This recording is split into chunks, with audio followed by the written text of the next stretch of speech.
Welcome and thank you for joining us for expert perspectives on the use of JAK2 inhibitors in the management of patients with Polycythemia Vera. My name is Srđan Verstovšek. I'm the professor in the leukemia department at MD Anderson Cancer Center in Houston, Texas. I'm joined here with my friend and colleague, Dr. Professor Jason Gottlieb from Stanford in California. Hello, Jason. Hi, Serge. It's great to be with you today. We're going to discuss Polycythemia Vera. This is one of the myeloproliferative neoplasms where all the cells grow. That's what polycythemia means. And we traditionally have a focus on the red blood cells as the major problem in this disease.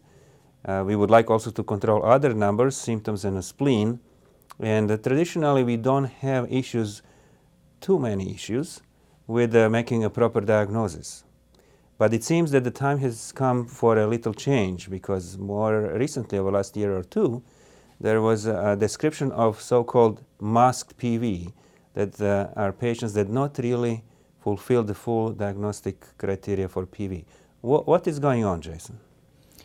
Well, Serge, I think the issue is that there are patients that have a clinical presentation of PV, and they have a laboratory presentation that suggests PV or erythrocytosis, but they may not fulfill the World Health Organization criteria that is for that diagnosis. So for example, in women, one needs to have the major criteria of a hemoglobin of 16.5, and men require a hemoglobin threshold of at least 18.5. And there are some studies conducted by certainly the Mayo Clinic group with Dr. Teferi and the Yatan group by Dr. Barboui, and actually some interesting data that have been provided by Dr. Richard Silver from Cornell, where there are patients, again, that may not fulfill those hemoglobin thresholds, but those patients have low EPO levels. They have undergone nuclear medicine testing with red blood cell mass evaluations that show an elevated red blood cell mass. Mm-hmm. The bone marrows are consistent with PV, but they just don't meet the hemoglobin threshold. So these are patients that are thought to have perhaps a mass PV, and for whatever reason, their hemoglobin values don't meet those WHO thresholds. And so the issue is, do they have PV? Do they not have PV? Do they have a cold PV? Do they have a prodromic PV syndrome? And whether we should be entertaining a change in the hemoglobin thresholds to capture those patients so we can initiate appropriate treatment for them. And it seems in this retrospective analysis in publications so far that their outcome is not really benign. It seems to be very closely related to the outcome of the patients with overt polycythemia vera. You know, that's correct. There are some data that were presented at the symposium that have been based on, of course, the publications that indicate although the thrombosis rates may be similar, there may be differences in longer-term outcomes, perhaps even worse in the mass PV patients. In my mind, the reason for that is not entirely clear, but that's going to need to be something that's evaluated, perhaps by doing some prospective studies looking at patients with mass PV per the current criteria, following them long-term to see whether, in fact, they have differences in myelofibrosis transformation and overall survival. So this is a field of study that's really ripe for evaluating these patients, both based on the old criteria and the new criteria that are expected for the new iteration of the World Health Organization classification that's due in 2016. So, and to my understanding, the major change will be in decreasing the threshold in hemoglobin by 2 notches, right? To allow these patients with masked PV to fulfill a new criteria. That's correct, and I think we've both and many of our colleagues have seen patients who have, for example, a man that has a hemoglobin of 17.5 or 18, or a woman that has a hemoglobin of 16, and for all other intensive purposes, they appear to be a PV. So with the new classification, I suspect those patients will be captured with those new hemoglobin thresholds. The other change in proposed WHO classifications of what would be 2016, or we'll see when it actually comes up, is intent to have a bone marrow biopsy done as one of the major prerequisites for proper diagnosis. That would be one of the major criteria to have a hypercellularity and bone marrow compatible with PV. Now, these days, we argue many times that if you have a patient with very high red blood cell count, very low erythropoietin, and JAK2 positivity, meaning JAK2 V617F mutation on blood, all of this can be done on blood, then there is a question whether you really need to do a bone marrow biopsy, because it's obvious the patient has a PV. Now, the movement is to do actually the bone marrow biopsies, it seems, by the proposed changes. Yeah, that's correct. And so there's clearly variation in practice regarding the need to do a bone marrow biopsy, because with the JAK2 mutation being present in 95 to almost 100% of patients, that with a low EPO level and a high hemoglobin, although admittedly in some patients it may be masked, one may ask, well, what is the need or the role for a bone marrow biopsy?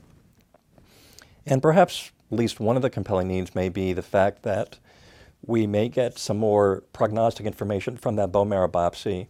And for example, there was a study done by Teferi from the Mayo Clinic and Dr. Barboui that indicates that in a large cohort of patients, that performing a bone marrow biopsy, there was around 630 informative karyotypes obtained, that about 12% of them had abnormal karyotypes. Mm-hmm. And that abnormal karyotype was associated with inferior long-term prognosis regarding survival.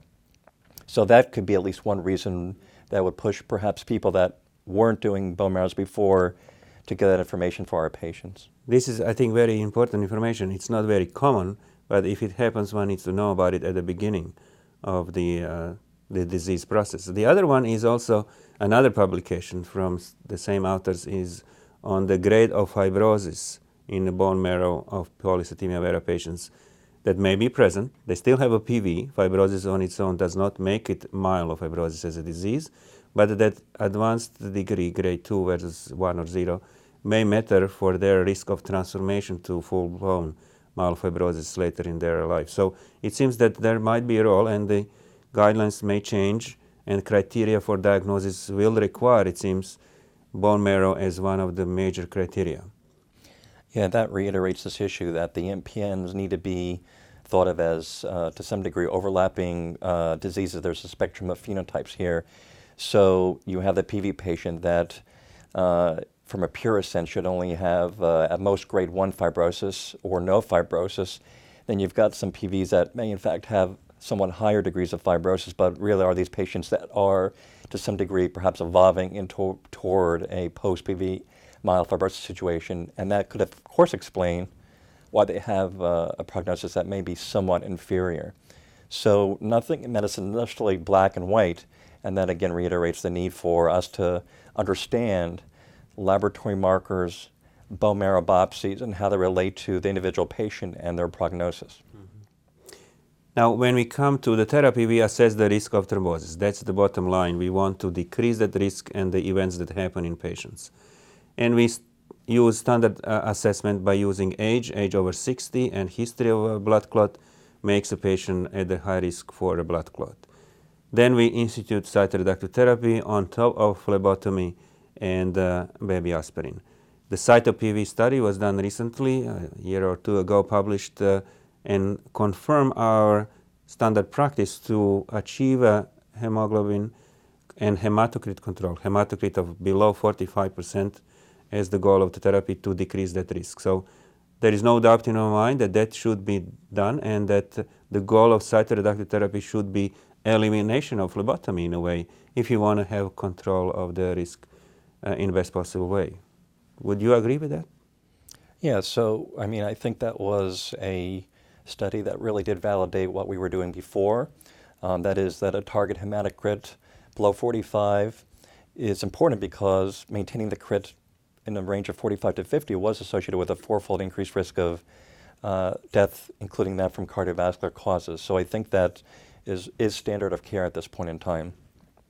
And we do know that for patients that have high-risk disease in PV, the issue is about adding a cytoreductive drug, and that leads us to the issue of, in 2015, what is the most appropriate cytoreductive drug? And really, in order to answer that question, I think that you have to talk about what population of PV patient or ET patient is one talking about.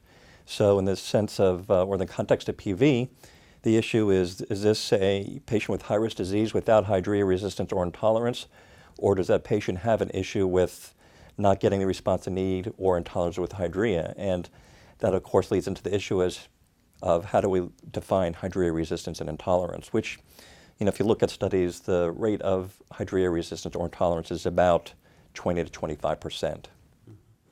So hydrea appears in the United States to be preferred first-line therapy, although interferon, and in particular long-acting interferon, is equally listed in the guidelines, the European Leukemia Net guidelines on the therapy for MPN, to be used individually assessed as a first-line choice. Now, in looking at the benefit of the therapies, we are now in a phase where we are recognizing benefit beyond just control of hematocrit. We would like, and experts generally agree, to control the white cells and the platelets and the spleen, if the spleen is enlarged and symptomatic in particular, and general quality of life to improve. So we are talking basically about 5 factors to have a complete response.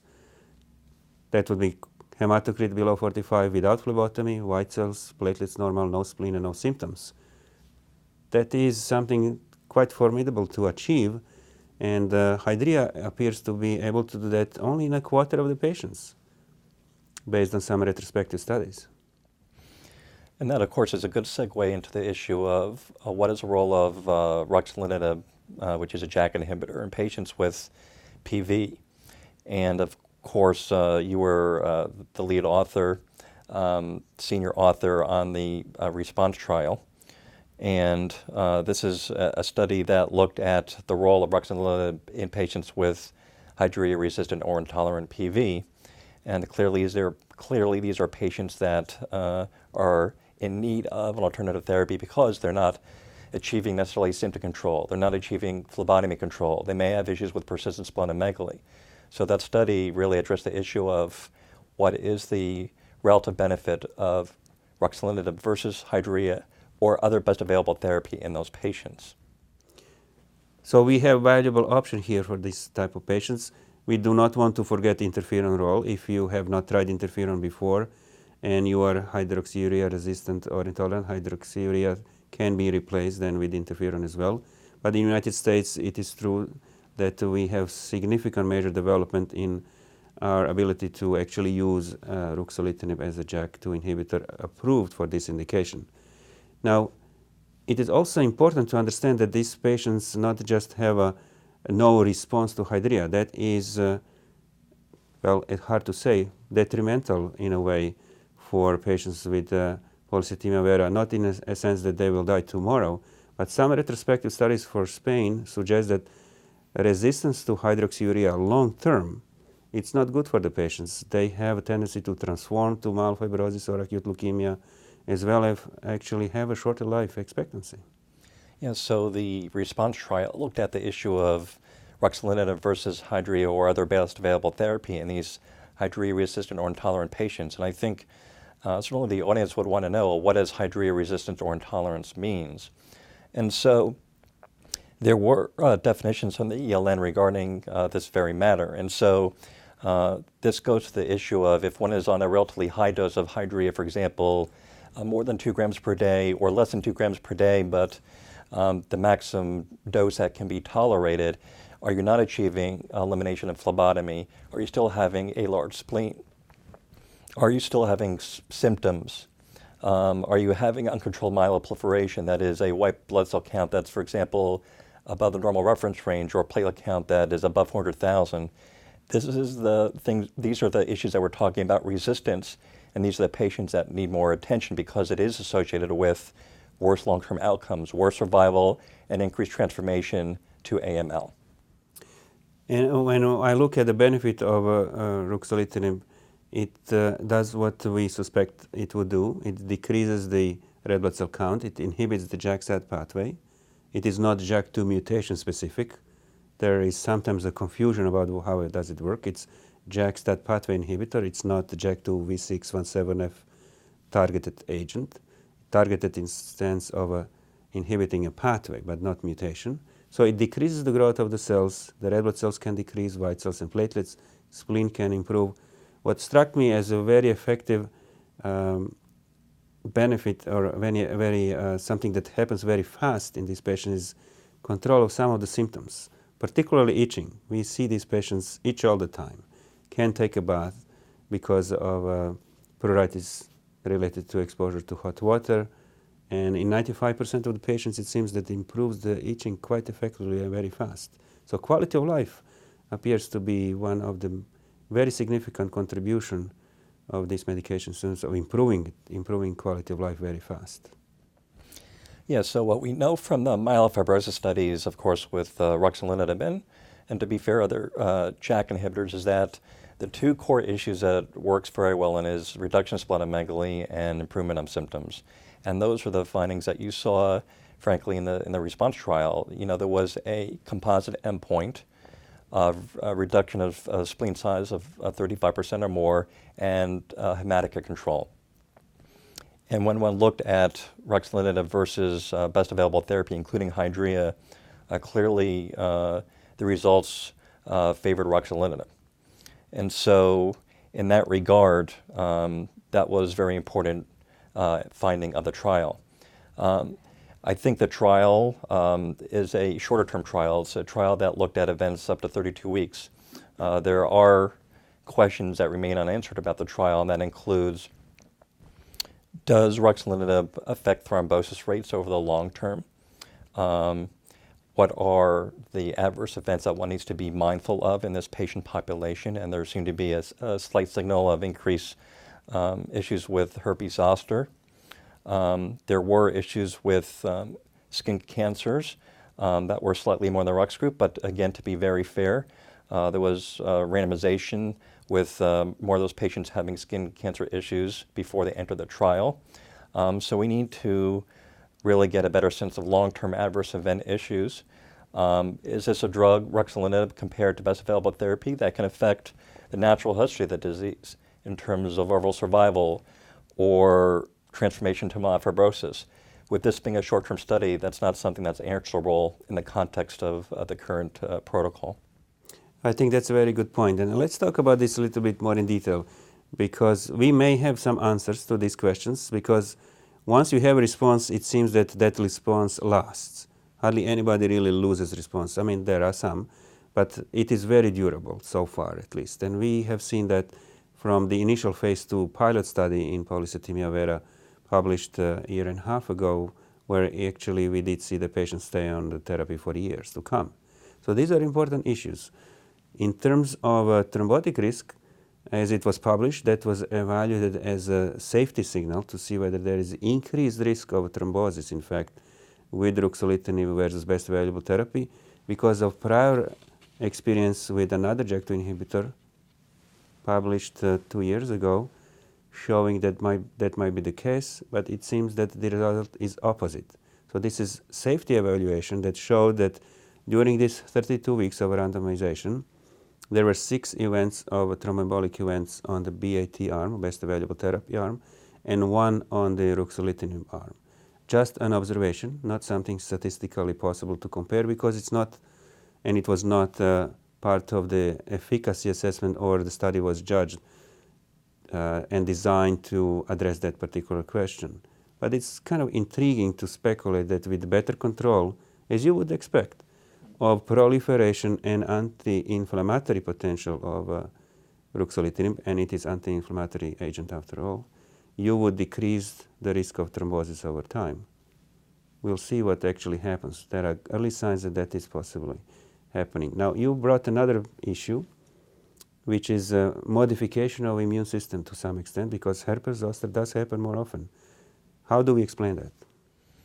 Well, there's an issue with the underlying disease as certainly causing potential changes in the immune system, weakening the patient's immune system, and then there are issues about these JAK inhibitors and modulation of cytokine pathways. There appears to be potential effects on the JAK inhibitors on T cells, on NK cells.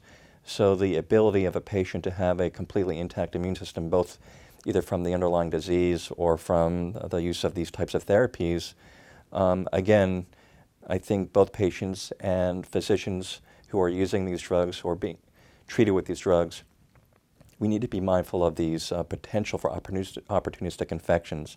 So from the myelofibrosis experience, if one has a history of hepatitis B or had exposure to TB, that is something that one needs to be mindful of and even consider screening for those issues before starting therapy. That's not necessarily part of standard recommendations, but I think it might be good clinical practice.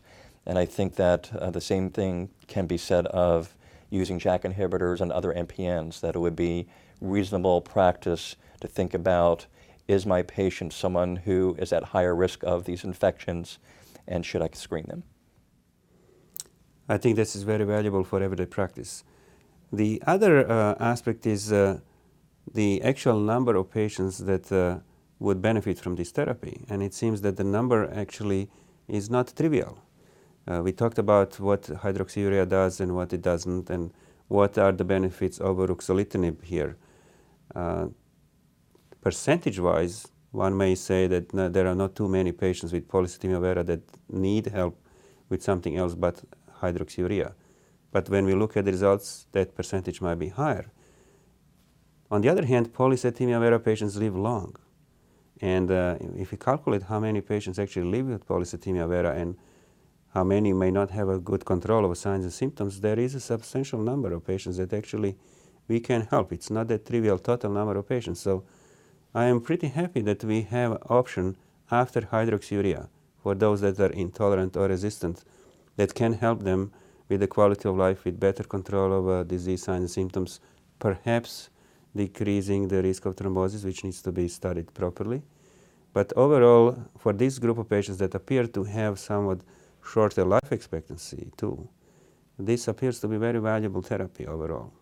Yeah, I think that our focus, of course, is always on quantity of life, but the quality of life is certainly achieved or received a lot more attention over the last 5 to 10 years in no short order because of the work that Dr. Mesa and colleagues have done with the development of the myeloproliferative neoplasm symptom assessment form, which has really come into the clinical trial setting as part of key secondary endpoints, and of course was very useful to seeing that Ruxolitinib, whether it be in the context of intermediate or high-risk myelofibrosis or hydroxyurea-resistant or intolerant PV, clearly these JAK inhibitors are making an impact on quality of life.